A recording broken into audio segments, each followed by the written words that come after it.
wabarakatuh. Innal hamdalillah nahmaduhu wa nasta'inuhu wa nastaghfiruh wa na'udzu billahi min shururi anfusina wa min sayyiati a'malina may yahdihillahu fala mudilla lahu wa may yudlil fala hadiya lahu. Asyhadu an la ilaha illallah wahdahu la syarika lahu wa asyhadu anna Muhammadan abduhu wa rasuluhu la nabiyya ba'da. Allahumma shalli wa sallim wa barik ala nabiyyina Muhammadin wa alihi wa ashabihi wa man tabi'ahum bi ihsan ila yaumiddin, amma ba'd. Ayyuhal hadirun, bapak-bapak dan saudara-saudara yang dirahmati Allah Subhanahu wa taala.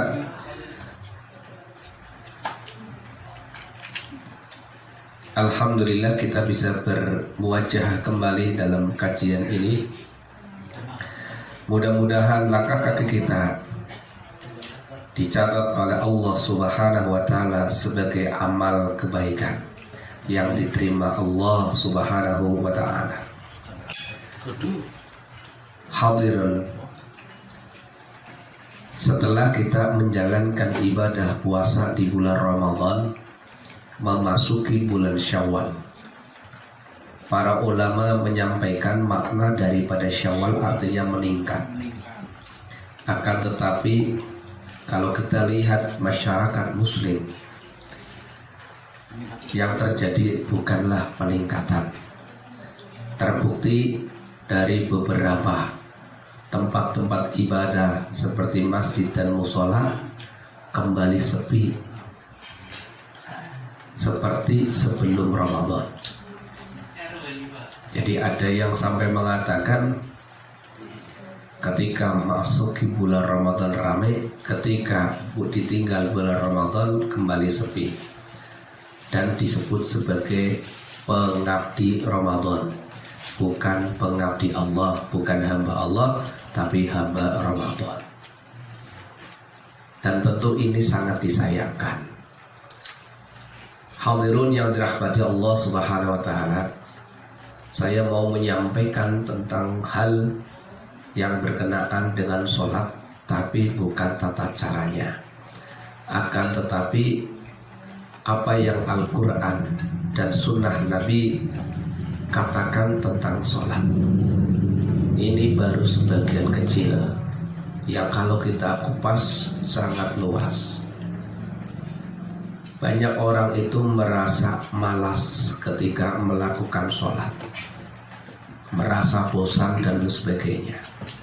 Hal ini disebabkan karena pengetahuan dia tentang sholat tidak didasari dengan dasar yang kuat, yaitu Al-Quran dan Sunnah Rasul Sallallahu Alaihi Wasallam. Salah satu contoh, banyak orang mengetahui bahwa sholat 5 waktu sehari semalam itu kewajiban yang Allah saja mewajibkan sholat 5 waktu langsung. Kalau ibadah-ibadah lain seperti puasa umpamanya, Allah menurunkan ayat-ayat melalui malaikat Jibril, menyampaikan ayat kepada Nabi kita Muhammad sallallahu alaihi wasallam. Demikian juga haji, demikian juga zakat. Akan tetapi kalau sholat 5 waktu, Allah langsung memanggil Nabi kita Muhammad sallallahu alaihi wasallam melalui peristiwa Isra dan Mi'raj. Ketahuilah, ini bukan merupakan sumber yang kuat. Ini hanya sebuah kebanggaan yang tiada berarti. Ya, malam Isra Mi'raj diperingati dengan gegap. Bisa lihat surat Al-Isra ayat 78.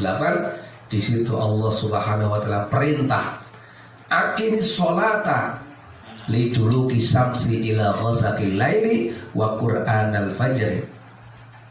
Ya. Inna qur'anal fajri kana mashuda. Ini dalil sholat 5 waktu. Apa? Allah menyatakan kerjakanlah sholat ketika tergelincirnya matahari. Matahari tergelincir itu ke atas atau ke bawah ya? Kalau tergelincir ke bawah. Ke bawahnya matahari itu ke timur apa ke barat? Ke barat. Jadi permulaan waktu yang diwajibkan sholat itu zuhur, bukan subuh, zuhur.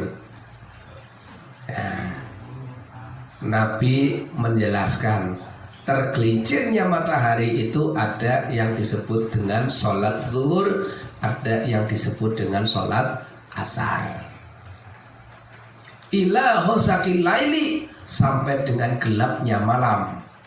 Nabi menerangkan ada yang namanya sholat maghrib, yaitu ketika matahari tenggelam, huruf.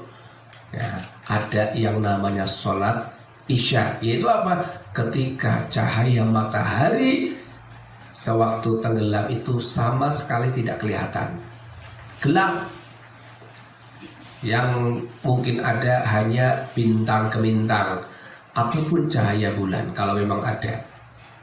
Jadi udah gelap, tidak ada samar-samar bekas-bekas cahaya matahari lagi, nggak ada. Ini yang disebut dengan sholat isya. Wa qur'anal fajri, dan kerjakanlah sholat yang namanya Quran fajar. Secara bahasa Quran itu artinya bacaan, fajar itu artinya pagi. Ya. Jadi dalam Al-Quran itu tidak ada nama istilah sholat subuh, adanya Quran fajar. Ini hanya penamaan yang Allah berikan. Ya, jadi sholat subuh, subuh itu artinya apa sih? Subuh itu artinya terang, fajar itu terang.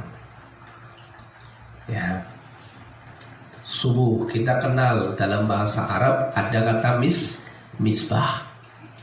Misbah itu apa artinya? Penerang, alat penerang alias lampu. Ya. Jadi sobaha, subuh itu artinya terang. Misbah itu alat penerang. Ya, misbahuddin berarti alat penerang agama. Itu. Kalau belajar sorof, sobaha yasbahu, subhan wa masbahan fahuwa sobihun wa dhaka masbuhun, isbah la tasbah, masbahun misbahun. Hafal ya Pak ya? Dulu sih waktu belajar sorof hafal banget. Belum sempat. Dulu belum sempat hafal, sekarang lupa gitu. Gurunya mati. Saya itu belajar bahasa Arab dari madrasah sampai dengan SMP. Itu sampai saya nangis betapa sulitnya belajar bahasa Arab. Beda kata saja sedikit, maknanya beda jauh. Tapi setelah belajar sorof, jadi seneng Pak. Wih, ya. Ternyata bahasa Arab itu mudah. Mudahnya apa? Terdiri dari 3 huruf. Dalam satu kata itu terdiri dari 3 huruf. Kalau nanti ada istilah wazan, ada, cuma kebanyakan 3. Ada yang lebih, ada. Itu yang namanya 4 huruf. Ya. Jadi yang lebih banyak adalah terdiri dari 3 huruf. Dan huruf-huruf yang lain apa? Huruf-huruf siyadah, huruf-huruf tambahan. Ada barometernya. Dalam bahasa Arab namanya wazan, timbangan. Barometernya adalah fa'ala, fa'ain lam. Nah itu. Fa'ala, yaqulu, fa'lan dan sebagainya. Ada fa'ala, fa'alu, fa'alat dan sebagainya. Ya, jadi kalau fa'ala yaqulu fa'lan dan sebagainya itu namanya tasrif lughawi. Tasriful usul. Iya, maaf, tasrif usul atau tasrif istilahi. Sedangkan fa'ala fa'alu fa'alat fa'alatat sebagainya itu namanya tasrif lughawi. Ya. Nah, ini jadi kata subuh itu artinya terang. Belum nampak matahari tapi sudah terang. Itu subuh. Itu juga disebut dengan fajar. Quran fajar, bacaan fajar alias sholat subuh. Beda lagi kalau terbit matahari, itu namanya tulu usams, terbitnya matahari. Nah, ini surat Al-Isra ayat 78 adalah dalil atau dasar berupa perintah Allah agar kita melakukan sholat sehari semalam 5 kali, yaitu sholat zuhur, sholat asar, sholat maghrib, sholat isya, dan sholat subuh.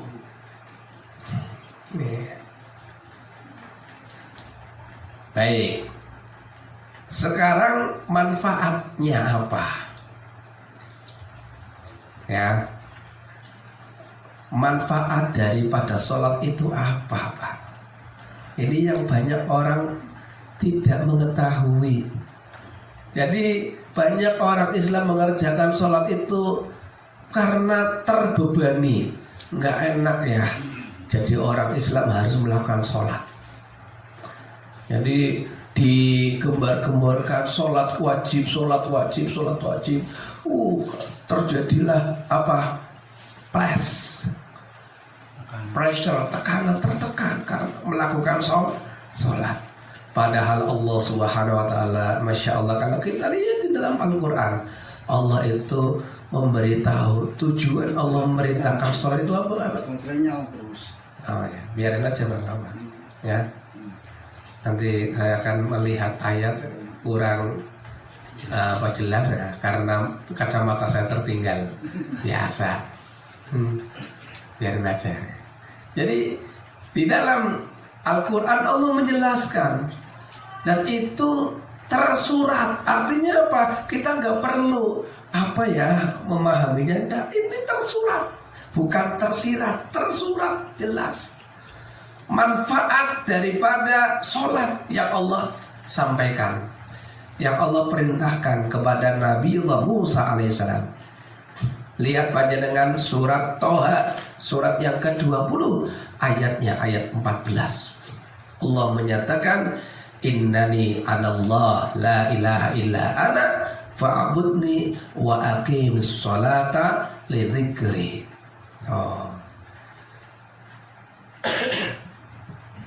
Allah memberitahukan kepada Nabi Musa, innani anallah, sesungguhnya aku ini Allah, la ilaha illa ana, tidak ada sesembahan kecuali aku. Fa'budni, maka mengabdilah kamu kepadaku. Wa aqimis sholata li dzikri, dan kerjakanlah sholat untuk mengingatku. Jadi apa sholat tujuannya? Ingat Allah.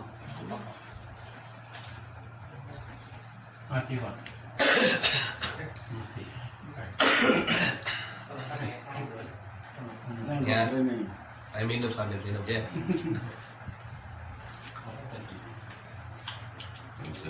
Bisa Pak? Ya.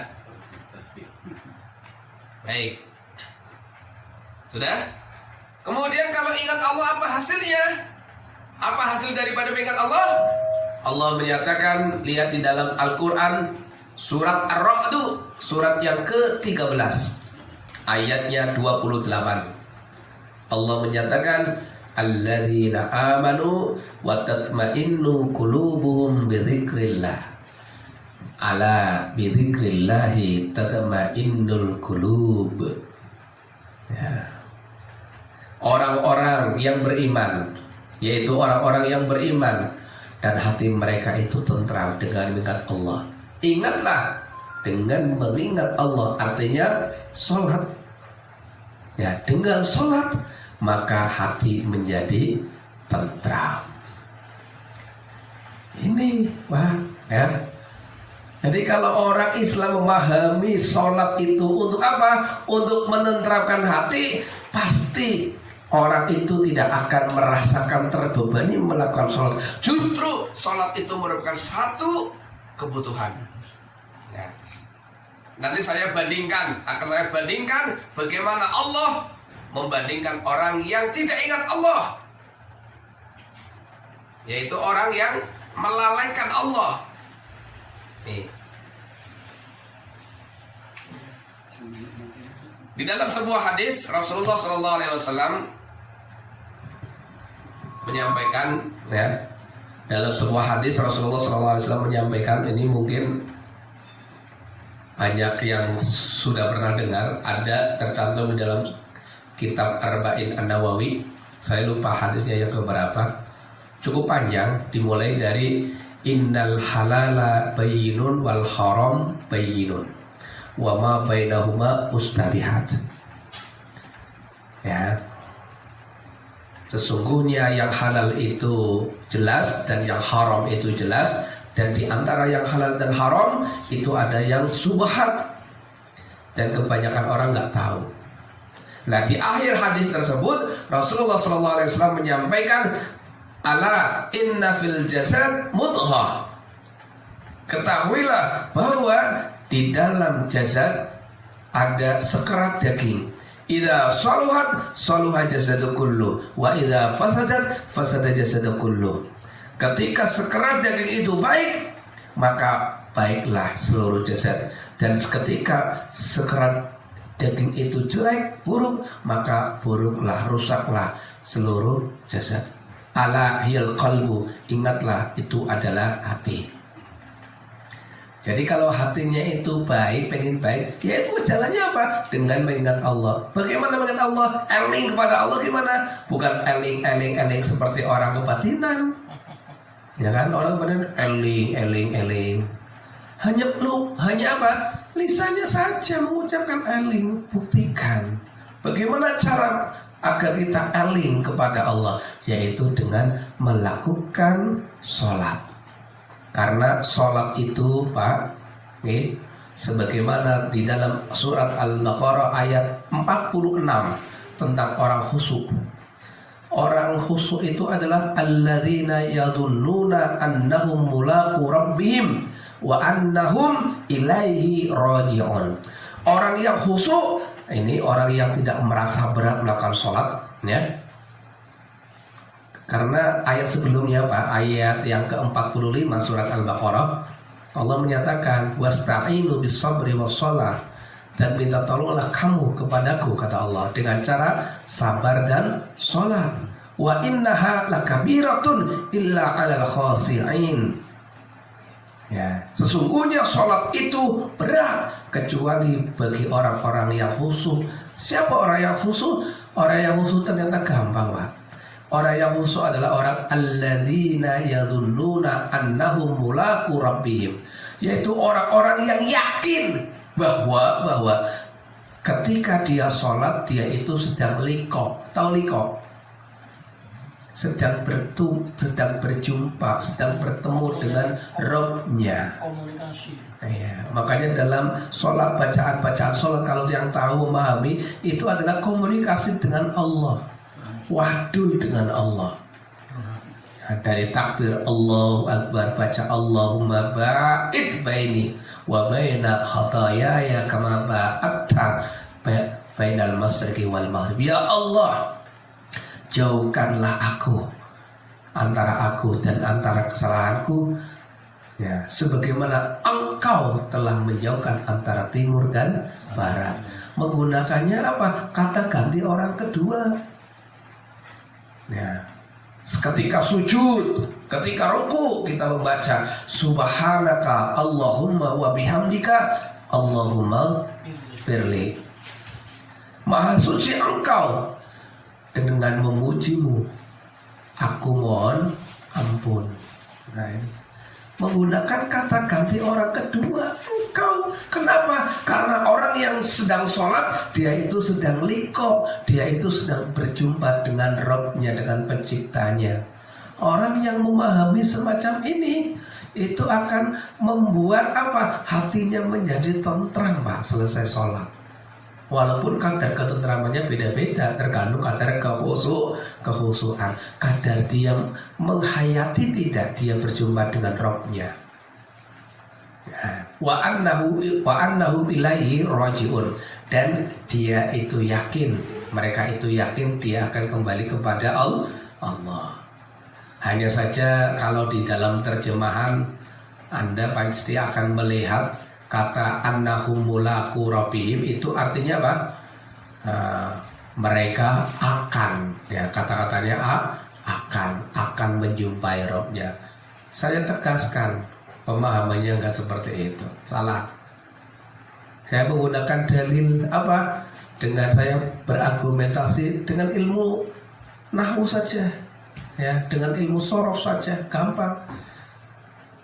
Jadi makna mulaku rabbihim ini bimakna hal, bimakna sekarang, bukan bimakna mustaqbal, bukan makna yang akan datang, bukan.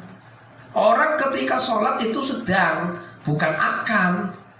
Nah, ya, sedang berjumpa, sedang bertemu, sedang liqo dengan Rabb-nya, dengan penciptanya.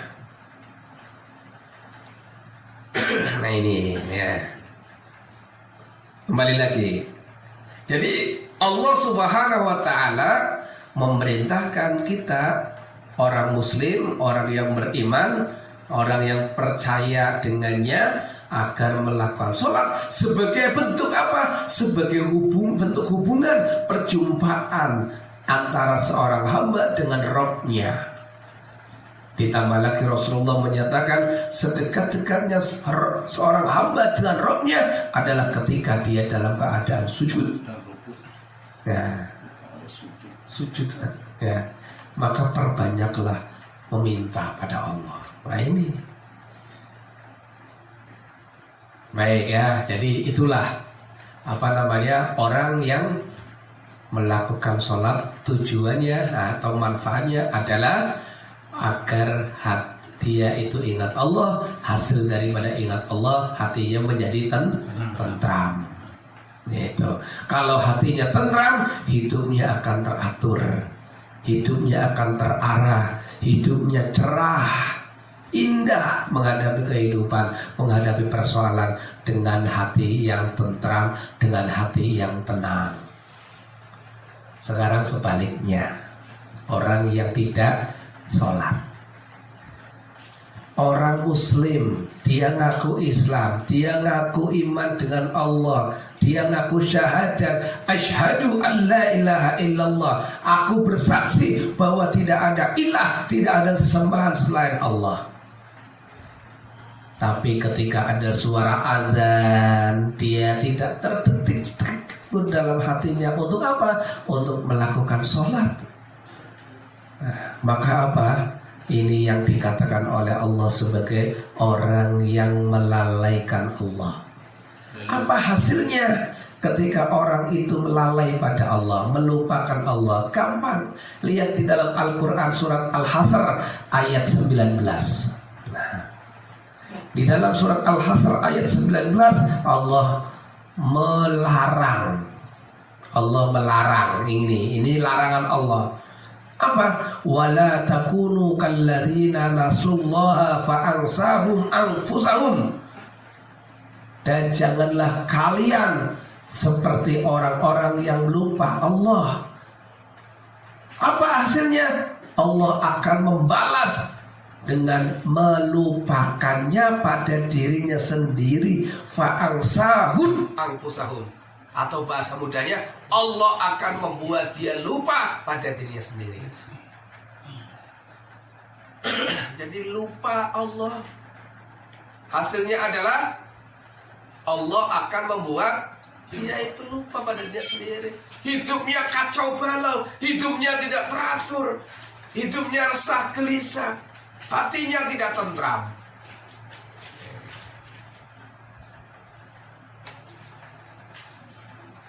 Umpamanya ada orang yang protes, tapi ada orang yang tidak sholat, dia orang Islam tidak sholat, tapi ya suki-suki, ya, kaya-kaya, Ya.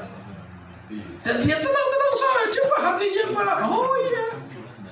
Sebenarnya kalau orang muslim ada suara azan, dia tidak tergerak hatinya. Sebenarnya asalnya hatinya itu berontak Pak. Hatinya itu menjerit. Ketika ada suara azan, kemudian dia tidak melakukan sholat, hatinya itu menjerit Pak. Nah, dibiarkan, tapi dia biarkan hatinya menjerit. Lama-lama hatinya tidak menjerit. Lama-lama hatinya itu akan diam. Tapi bukan tenang. Apa? Ngambek. Ya. Ngambek. Ya. Kalau dibiarkan ngambek, dibiarkan, lama-lama akan menjadi keras. Ya. Hatinya keras, dibiarkan, lama-lama akan menjadi berpenyakit. Udah, dari hati yang berpenyakit aja, Masya Allah, kerusakan yang timbul dari hati yang berpenyakit apa? Kalau ada orang senang, dia susah.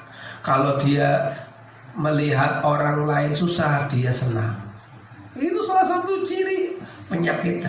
Hatinya berpenyakit itu seperti itu Pak.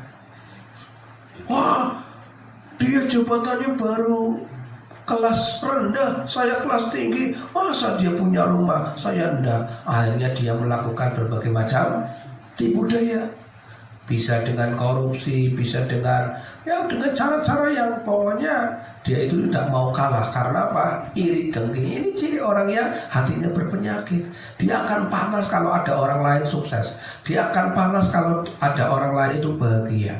Sebaliknya kalau ada orang lain itu susah atau kena musibah, senang, syukur gitu. Ini ciri ya. Ciri apa? Ciri hatinya berpenyakit. Fi qulubihim maradun fasadahumullahu marada. Ini ciri-ciri orang munafik kan itu. Hatinya itu apa? Sakit. Ya, iri dengan orang-orang yang sukses. Nah, gitu. Nah, jadi ini orang yang meninggalkan sholat, maka ketahuilah bahwa para nabi itu, terutama Nabiullah Ibrahim alaihissalam, salah satu doanya adalah Bapak minta kepada Allah, Allahumma ja'alna muqimas shalah wa min dzurriyyati. Ya Allah, jadikanlah kami termasuk mengentengkan, meninggalkan sholat wis itu musibah bagi generasi muda, generasi selanjutnya. Dan kalau generasi mudanya itu dia itu tidak menyepelekan sholat, dia menjaga sholat, ini adalah kabar gembira buat generasi yang akan datang. Rasulullah SAW itu pernah bilang kepada Ibnu Abbas, Ibnu Abbas bilangnya banyak, cukup panjang, cuma saya ambil satu saja. Ya ghulam, wahai pemuda, ihfazillah yahfazka yahfazkallah. Wahai pemuda, jagalah Allah, niscaya Allah menjagamu. Apa artinya dimaksud menjaga Allah? Dah, kita terjemahan saja, kita pahami gampang saja. Jaga sholat. Nah, jaga sholat, jaga hubungan dengan Allah. Karena sholat adalah hubungan dengan Allah, jaga. Sebab kalau tidak dijaga sholat, tidak dijaga hablum minallah, yaitu tadi hidupnya tidak teratur, berantakan, akhirnya hancur. Ya, tinggal kita milih mana. Memang kalau kita puasa itu kan menahan ya Pak ya. Orang lain menahan, orang lain yang tidak puasa kan enak makan bakso, enak makan soto, enak makan apa yang enak-enak lah. Kita tahan, tidak makan bakso, tidak makan soto, tidak makan es dan sebagainya. Tahan. Tapi Pak, kalau urusan sholat bukan menahan Pak, tapi kita harus perang. Perang apa? Merangi rasa malas. ada dua yang menyebabkan orang itu terhambat kemajuannya, terhambat kesuksesannya. Yang saya sebut ini dua ya, sebenarnya banyak tapi banyak saya lihat dua hal ini. Satu apa? Malas. Yang kedua adalah ngambek, tidak moven. Ya, disinggung sedikit ngambek, disinggung sedikit ngambek. Itu membuat apa? Dia itu terhalang, ya, terganjal. Yang tadinya mau beruntung jadi tidak beruntung gara-gara apa? Ngambek. Demikian juga orang yang harusnya dapat rezeki gara-gara males, akhirnya apa? Rezekinya tertunda. Ini kesuksesannya tertunda. Mudah-mudahan kita bukan orang-orang yang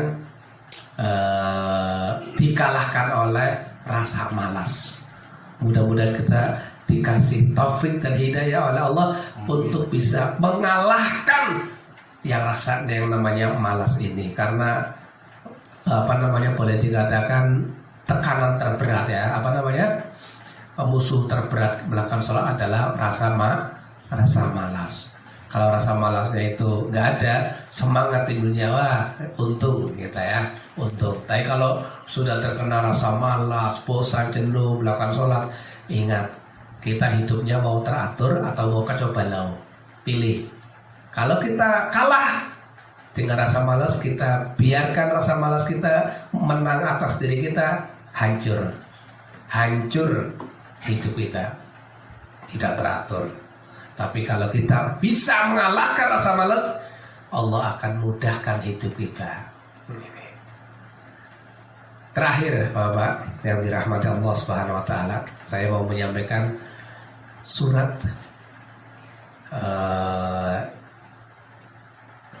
di dalam Al-Qur'an, surat Al-Qalam ya.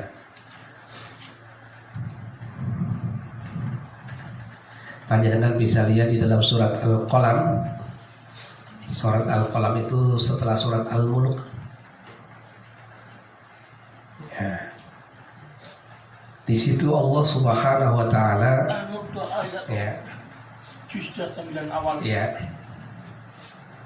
Ayatnya adalah ayat yang ke-42. Ayatnya ayat yang ke-42. Di situ Allah menyatakan yauma yuksafu an sakin wa yud'auna ila sujudi fala yastati'un. Dalam 42. Tadi 41 Fatir, 42-nya suratnya ayatnya. Iya. Ayat ke-42. Kalau suratnya surat yang ke-68. Ya. Surat yang ke-68, ayatnya ayat ke-42 dan 43. 2 ayat. Jadi di sini Allah Subhanahu wa taala menjelaskan ya, menyampaikan yauma yuksafu an sakin wa yud'auna ila sujudi fala yastati'un khashi'atan absaruhum tarhaquhum dhillah wa qad kanu yud'auna ila sujudi wa hum salimun. Ya. Dan ingatlah, Allah ingatkan, ingatlah pada hari di mana betis tersingkap. Ya, betisnya terbuka. Kapan itu terjadi? Kapan itu terjadi? Dan ingatlah pada hari di mana betis terbuka. Wa yud'auna ila sujudi fala yastati'un. Dan dia diperintah, diajak untuk sujud tapi tidak mampu. Kapan itu terjadi? Ada yang memahami itu nanti di akhirat. Bukan, saya katakan bukan di akhirat, tapi apa? Itu di dunia. Yaitu ketika orang itu tergeletak di dipan.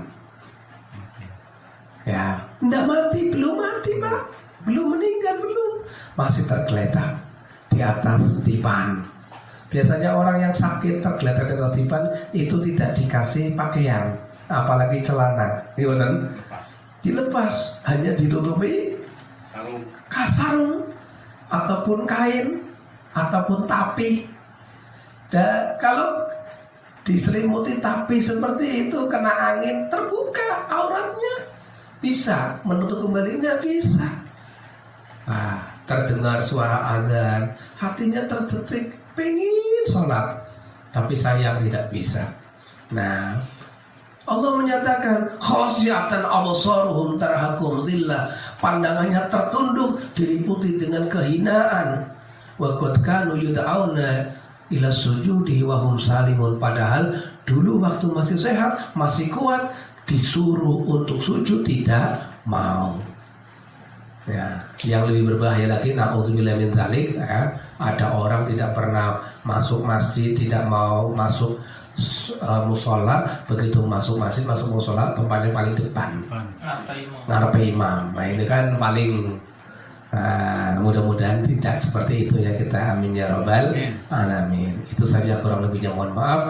Al-afu minkum. Assalamualaikum warahmatullahi wabarakatuh. Demikian tausiah yang disampaikan oleh Pak Ustadz Arum Riono. Mudah-mudahan kita semua bisa mencermatinya. Amin.